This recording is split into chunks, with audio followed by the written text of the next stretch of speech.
we did play FIFA, but God, no, it was probably finished with five altogether. It's 10 games, but I've looked because it's like I'm so in control of the games. There's 2 or 3 games that I lost my shit at the end of it because I was just like 2-0 up with 5 minutes to go, and then Michael scores, and I'm just like out of nowhere. I'm like, oh shit! So I start being like, I start panicking. I start pressing buttons and stuff, and then Michael is 2-2, and I'm like, oh fuck! And then all of a sudden I'm like, try to keep the ball, extra time, lose it, 3-2. I'm just like, honestly, there were so many occasions I was like, I'm gonna fucking throw this screen out the window. I'm gonna smash it over my head. It was ridiculous. It's a very, very frustrating game, FIFA, isn't it? Yeah, it can be. It can be. Got a Christmas jumper on, have you? Nah, it's just a festive spirit. It's just a winter jumper. Christmas jumper, have you? It's not. It's not like I'm going to be watching Love Actually or something. It's not Christmas yet. I watched that on Friday night, so there we go. Yeah, I lured you into that when I saw your Instagram. I thought, I can't believe you're watching Love Actually now. I know, it's later than I normally do. I normally start in October, don't I? This is true. This is true.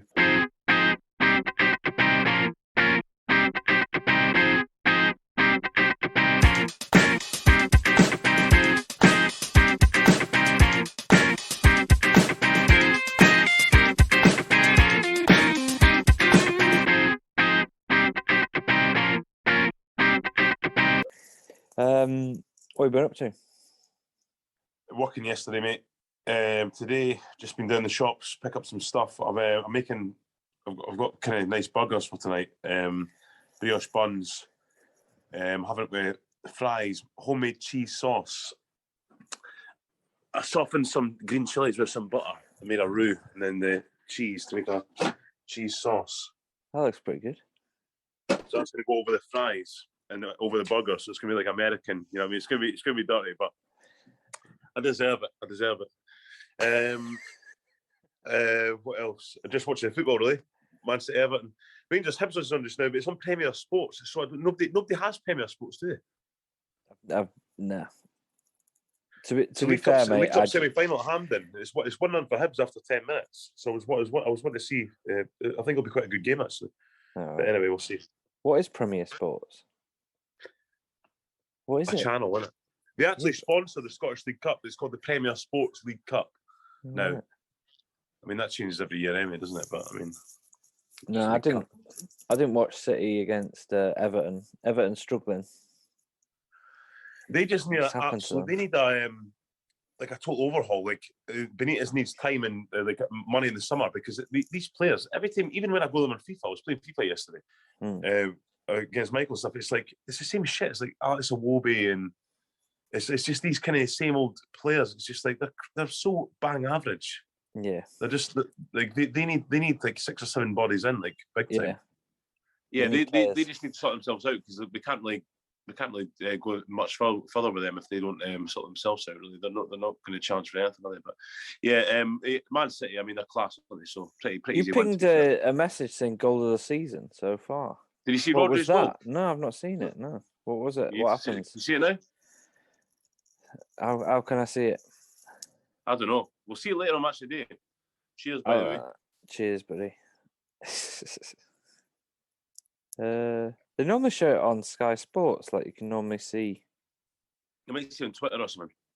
Straight away. No, it's not there. Oh, you'll see it later. But it was Describe it to me. What happened? It was one of those ones where the ball goes in the box, ball gets cleared, comes to 30 yards out. Whoever goes for it is going to hit the first time. And 9 times out of 10, it's Rosette. First time, pinged it, and it just screamed right in the top corner. Beauty. Nice. One of those ones. Nice. We should point out it's just me and you tonight. Oh, recording this. Because Mr. Michael Felton is off at a gig, I think. Is he off? Is it a gig or something? Yeah, he is. He's got a gig tonight, and then he's filming Pointless tomorrow, isn't he? He's going to be on BBC One. Is it still BBC One? BBC One? Yeah, BBC One. Good on. Hopefully he wins a lot of money. Donates it to us. And then... representing the football humans on Pointless. You better mention the football humans. I was going to say that to him when he's on it. You better give us a shout out. Podcast. Yeah, exactly. You better do it. I'm going to text him tonight, make sure he does. Just give him a bit more pressure. He really Yeah. doesn't want to be on television. He really doesn't want to do it. And But he's wearing a hat as well. He's- Jesus Christ. you got to go with the brand. He's on brand. Michael Felton He always should wears a put the hat. Football Humans on his cap. He Football should Humans do. podcast with his cap. He's Should not do. thought of that, has he? Some We've not businessman. thought of any sort of merchandise, mate. So, I mean, if anyone wants to make merchandise out there and just sell it for us, we'd be up for that, yeah? Yeah. Hashtag Kate Kenner. Yeah. Our social media guru Yeah, our original administrator. who got us banned on Instagram. Oh, yeah. After Remember about that? 2 Bloody hell. seconds. Unbelievable. Yeah. So, hello and welcome to the Football Humans. Here we are. Like we say, Michael is off. He's at a gig. He's doing Pointless tomorrow. So we're just gonna basically probably talk about the fact that Ole Gunnar Solskjaer is no longer Manchester United manager. John, let's. I mean, it's the only place we can really start, isn't it? Yeah. I mean, the thing is, I find that subject really, really frustrating. Actually, I mean, as you know, for a long time, because it's probably. I'll start by saying it's probably the right decision in the long run, because I think there is a limit to his, not to his coaching. I don't believe he's a bad coach or he can't coach a certain level. He probably can, but in these modern day elite clubs, and especially Man United, with the amount of egos they have at that club now, there's only so far. What's the word? That the spirit his being they can respect, if you know what I mean. Because I think that no matter what we think, it has to be some sort of name or some sort of like experience, consistent, regular, successful manager there. Yeah. And I think they're just all over the place, and you don't get time anymore. I feel sorry for Solskjaer because I don't believe it's all his fault. I think if the players had as much passion for the club as Solskjaer had, they wouldn't be getting absolute humped the way they have been recently.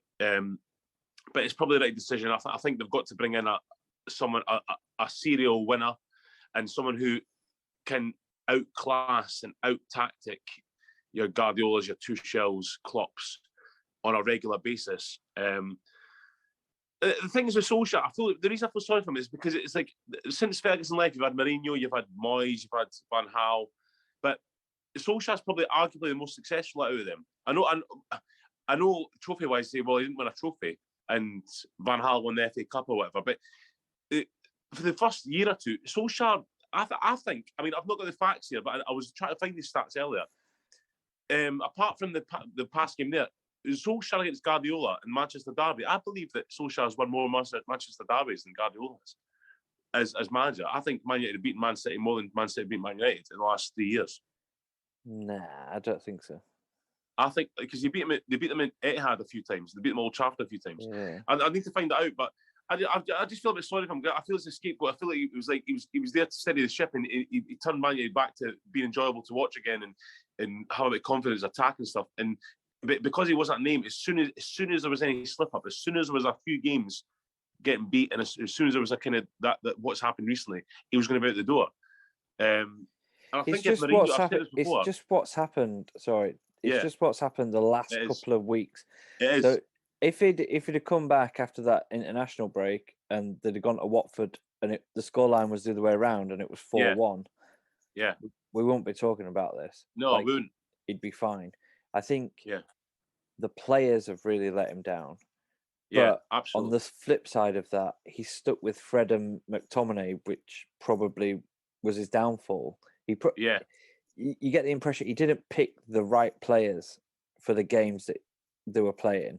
He didn't give Donny van der Beek a chance, and when he came on yesterday, he was probably their best player. So I think Solskjaer probably didn't want Ronaldo at the club.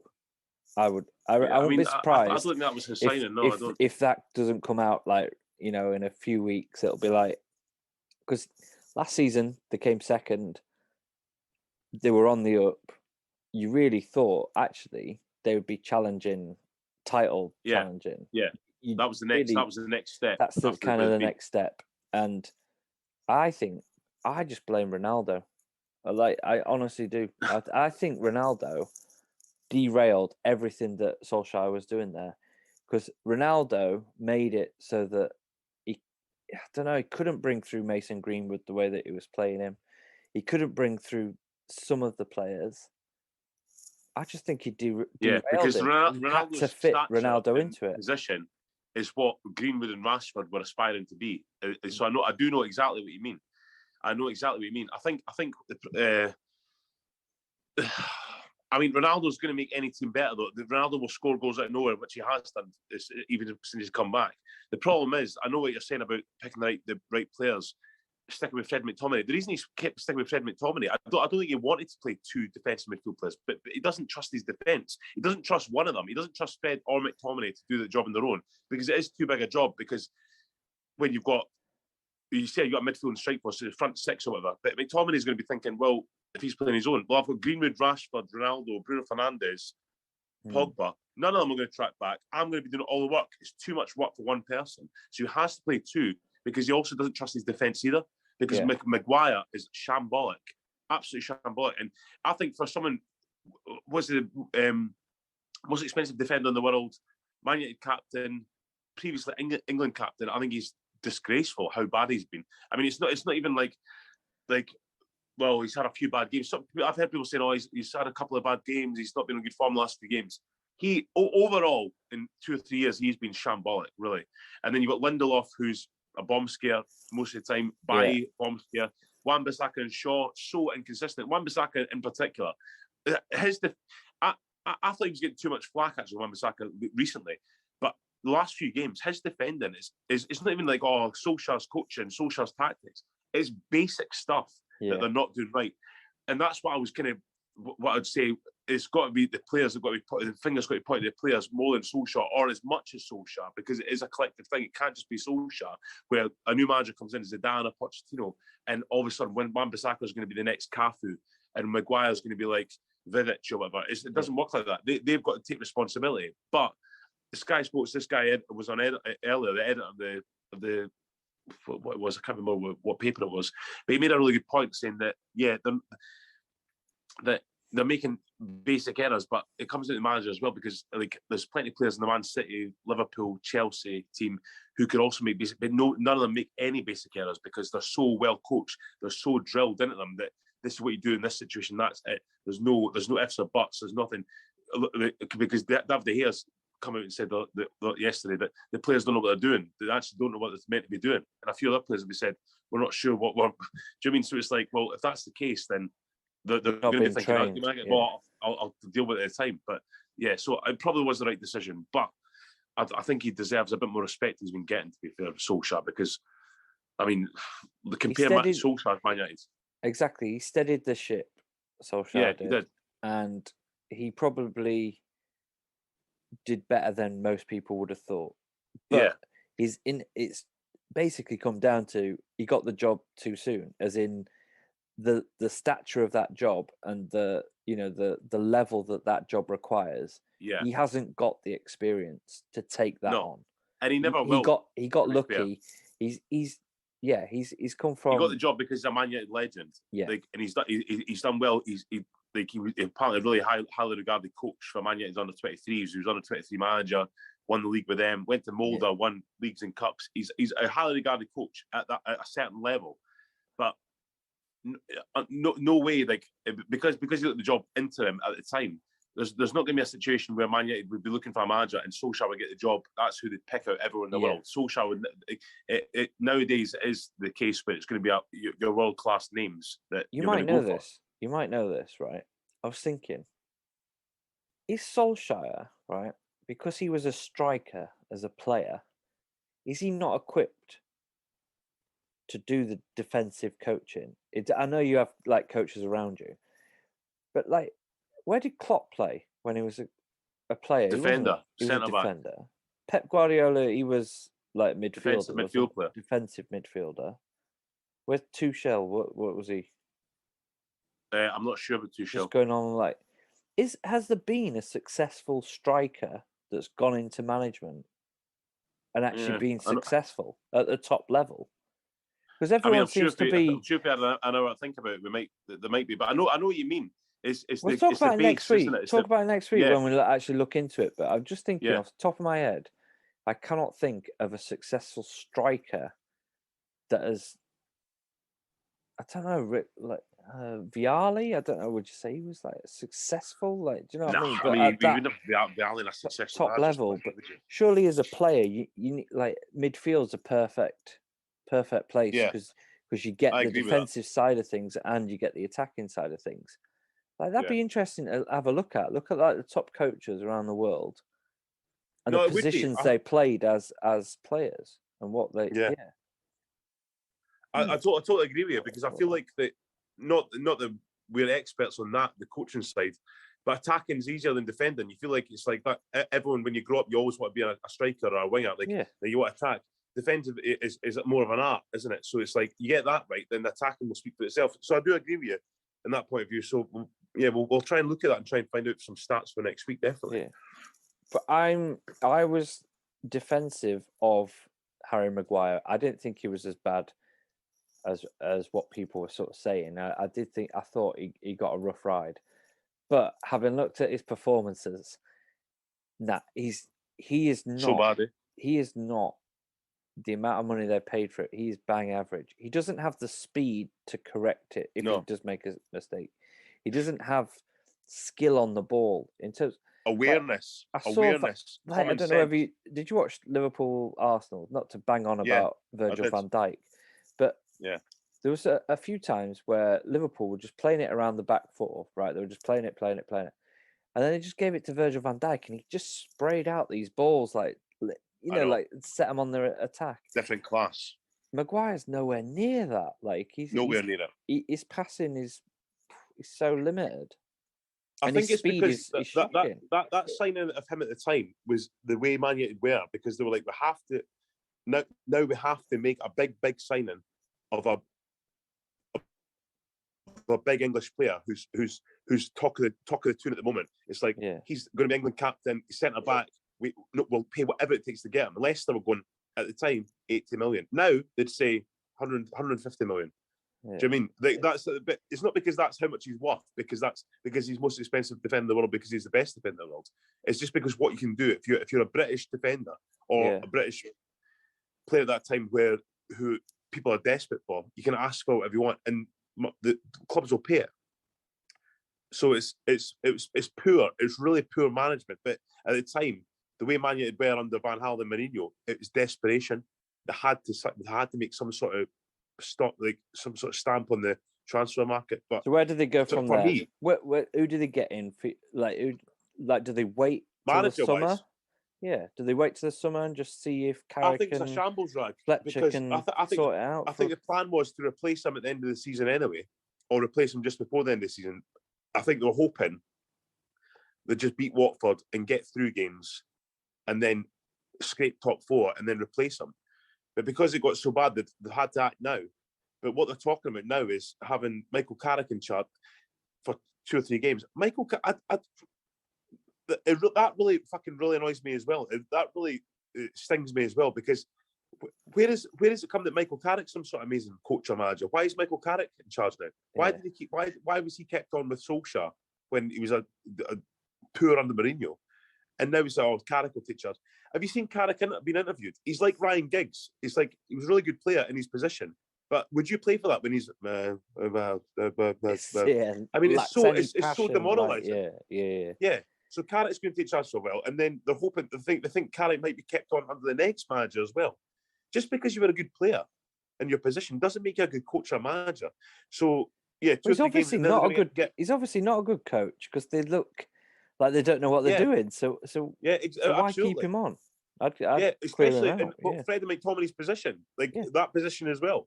That should be the best position in the park, arguably. If you've got someone, your assistant manager, first team coach, specialising in that. But hey ho. And then they're going to have an interim manager to take over till the end of the season. I mean, what's the point in that? So basically, they're saying this season's now a write-off. Because, I mean, they did that with Solskjaer. Solskjaer took an interim manager till the end of the season. Yeah. But what happened was Solskjaer did really well. They played great football. attacking football, won loads of games, and they went right up the table. And they're like, oh, we've got to keep him on then. So basically, who are they going to bring in till the end of the season? What's the point? I mean, someone better than Carrick, but not as good as Pochettino. I mean, who's going to win that job till the end of the season? It's a lose-lose situation, is it not? I don't even know who's available. Like Zidane's obviously available. Keep on about Zidane, but we were talking with Michael about Zidane yesterday. He's had one job, Real Madrid, but it's because he was the best player in the world. He was assistant manager there, so he's just getting taken over, working with Ronaldo, Varane, Ramos, Modric, the best players in the world. So it's basically just a part of the team being like, right, we'll go and hammer them by playing the way we are because we're world class. But is Zidane going to come at Man United under a poor team with above average players and make them better and bring to academy players and actually be the manager that they're looking for, a new Alex Ferguson? Absolutely not, in my opinion. There's no way Zidane will ever be that kind of manager. He can go into, because he knows his football, to a group of world-class players, maybe an international job, and do his business. But he's not going to start from the beginning and coach on the training ground day in, day out. He's not that type of guy. But apparently, their first choice, who they're going to get sooner rather than later, is Pochettino. According to Sky Sources today, it's going to be Pochettino. But I think I mean, I love to see Man United in turmoil. You know, it's just it's brilliant. But I'm being 100% serious when I say this. I think get Steve Bruce in interim. Oh, really? Yeah, because he's defensive. Like see what he could do with a good. Players had no respect for him. He was going through that much shit. Why would Man United players? It'll be the same thing. It's the same as Solskjaer. That you've got so many big egos there: Pogba, Ronaldo, Greenwood. But they're not going to get. Rashford. They're not going to get someone on an interim basis, are they? Like, but surely Steve Bruce would do a stupid thing anyway. They either just keep the coaching staff on just now, and then appoint a new manager straight away, or I don't even know what the options are, to be honest with you. Because what's the point? Carrick for 2 games, or now we've got someone to the end of the season. For what? What's his brief? Get top 4. So if someone gets this Man United team in the top 3 or 4. But we are only 12 games in. They've done a great job. We're only 12 games in. Man United are like 7th in the league. Yeah. Like, I'm not being funny, but like they could arguably still win the league. They could still win the league. Yeah. So if this interim manager comes in, they say they bring in, they keep talking about Ralf Rangnick. Is he German, Austrian, whatever? Yeah. He's been successful with his coaching and whatever. He comes in into the end of the season till they bring in Pochettino. He goes and wins the league with Man United. Are we going to get rid of him and then bring in Pochettino? Like, it's not. I think the whole thing is Man United would admit themselves it's totally shambolic.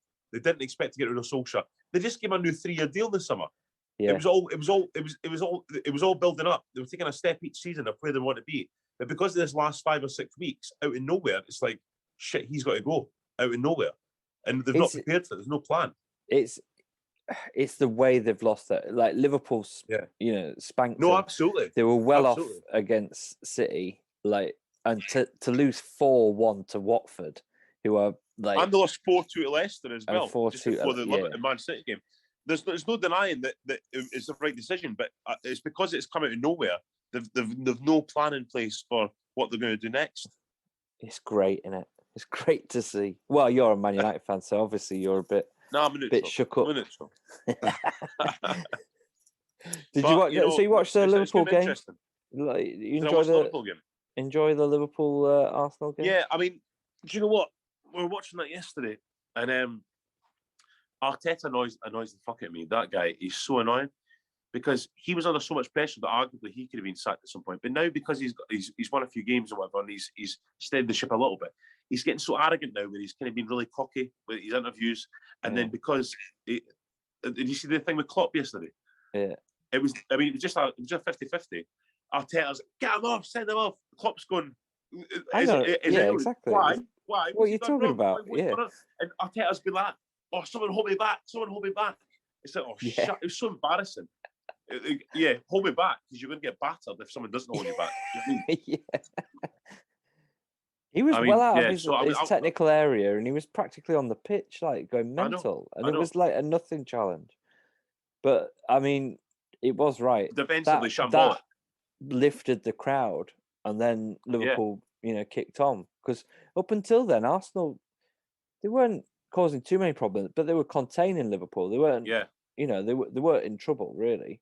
I was a bit like, oh come on, we normally start games really quick and and have a rhythm, but yeah, it wasn't until that then Liverpool started playing. But Trent Alexander-Arnold, I know he's a bit shit at defending, but man alive, can he put a ball on the plate for someone to score? Oh, I know. Like his assists are just absolutely, he's just unbelievable.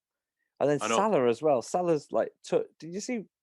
I forget who pinged the ball out to him, and he just brings it down and off he goes. Like he's just brilliant. Oh, he's different class. He's arguably the best player in the world at the moment, Salah. But it goes to show you Liverpool, like they have the players go off form, and they have their off days. But 9 times out of 10, they still win the game. They don't get beat 5-6-0. They don't get beat 4-1, 4-2. Well, you say that, but West Ham did us, and it was only because of Alisson had a poor game. Whereas he came I'll give you that actually. It was decent against Arsenal, so yeah. I was quite happy. It's always good when your team wins. Well, how's Hearts done this weekend, mate? Sorry to bring that up. Oh, dreadful. They got. I was talking about this yesterday. How important it was because very rarely do both Old Firm teams are beatable this season. They're both not 100% there for me. And this, if it's almost like kind of once in every 5 or 10 years where you'll get that, probably longer, 10, 15 years. And this is the time because if you win the league this year, whoever wins the league goes straight in the group stage of the Champions League and gets instantly a £40 million check. Yeah. So, what? I mean, I'm not saying it's like why they're not. Obviously, they're trying to win games, but it's just like you got to be at Motherwell. Motherwell have, if you're not from Scotland, you might know, but certain places, they're hard places to go. Motherwell's one of them. But I mean, apparently, from what I'm reading on Jambo's Kickback and all the journalists and everyone I've been talking to, it's worst performance in years. Just dreadful. It's like so they just don't give themselves a chance. It's just typical Hearts, where it's kind of like well, you're 2 or 3 points off here. It's like, and then they just don't even show up. It's like why are you not showing up? So do they lose then? Oh, it's one of those days. Well, but you can't keep having one of these days when it's so important. You know what I mean? It's just frustrating. Well, what was the score? It's got to be 2-0 away from home. Yeah. But on Scottish football, I was showing you this morning about the Dundee United Aberdeen game. No, what joke, that? About the sending off. Oh yeah, that was absolutely like I couldn't believe that. So yeah, just paint the picture. So a player's typical. I mean, what he's overrun the ball. He's run out and he's sort of like into the crowd. He's not in the crowd. He's just going to collect the ball. He's going to collect the ball, and the guy's leaned over the front row. A supporter, and just pushed them. Yeah. He obviously can't do it. The guy will be arrested. Probably, I would assume. He'll be banned for life. I would assume, because you can't. That is just idiotic and stupid. The player was doing nothing. The player was just getting the ball. His reaction, the player's reaction. So he got then a yellow card and then got sent off. Like, was it second yellow card? But his reaction was basically like just telling the guy to fuck off. Basically, wasn't it? Exactly. He didn't push him back. He didn't. Yeah. He just kind of was like, fuck off, man. What? But surely players, because at the end of the day, they are sportsmen athletes. They've got to be protected by these idiots. So if a fan comes on and pushes you, if you put, I mean, how many times remember when during the game when it's happened when the Birmingham fan ran and punched Jack Grealish in the head, or the guy tries to attack Ian Walker when he was at Leicester, and you push him off, or you grab him and chuck him off the pitch. What's the referee going to come on and send you off? Or you can't. You don't do that. You get the idiot off the pitch and then that's it. But it's just typical. This is why you need VAR in Scotland, because the refereeing is that bad. It's that bad. It is that bad. So I mean, it's frustrating as well. I agree with you, mate. I agree with you. So we've got Champions League games coming up next week. Lots. I don't know. What do you reckon Man United is going to do in their Champions League game? Was it Tuesday they play, I think? Oh, I don't know. I mean, Villarreal are a tough team anyway. I mean, there's no really weak teams in Europe these days anyway, is there? So, I mean, it's just kind of whatever. It depends if your guys like Greenwood, Rashford, Pogba, Bruno Fernandes, Ronaldo show up. If they want to work hard for the team, they've got the ability to go and hammer teams, but it depends if they want to put the work in. I tell you what, I mean, I don't know what's happened to Bruno Fernandes, but he has been absolutely shocking this season. Shite, eh? Like really, he should be dropped. He shouldn't he shouldn't be starting. He's been. But then who'd you bring in? Because I mean, Van de Beek maybe, I suppose, but there's been so many of them, Wragg. It's so many of them that shocking. just don't want to put the work in. I'd stick Cavani and Ronaldo up front as a 2. So would I. I mean, I said that weeks ago, but would. Cavani's been injured, isn't he? But I would have Cavani and Ronaldo up front as a 2 as well. Sancho and Rashford on the wings, whatever, and then. But Rashford won't track back. The teams will just annihilate that side because Rashford won't track back. Oh, it's great. They've just got too many. They've just got too many Galacticos, as they say. Real Madrid team of the day when that's Zidane, Figo. Yeah, there's no balance. Ronaldo. No balance. There's no balance, is there? Yeah, no balance. So. You watching Tottenham Leeds? Are you going to watch it? I might stick it on. Yeah, it's on now, isn't it? I think Leeds need a result because they've had a bit of a shocking start to the season. Yeah, I'd be really disappointed if they went down. I'd be disappointed if they went down. I hope they don't. I don't think they will. But I mean, after so many years of being without them in the Premier League, it'd be really annoying if they went down again. I think it's gonna be it's gonna be a tough ask for them to stay up if they don't start getting results now. Like no. But I mean Spurs should win that. Spurs should win, but yeah, they should with the players, but we'll see. But we shall see. We shall see. Right. Till next week. All right, mate. I'll speak to you soon. See you later. Have a good one.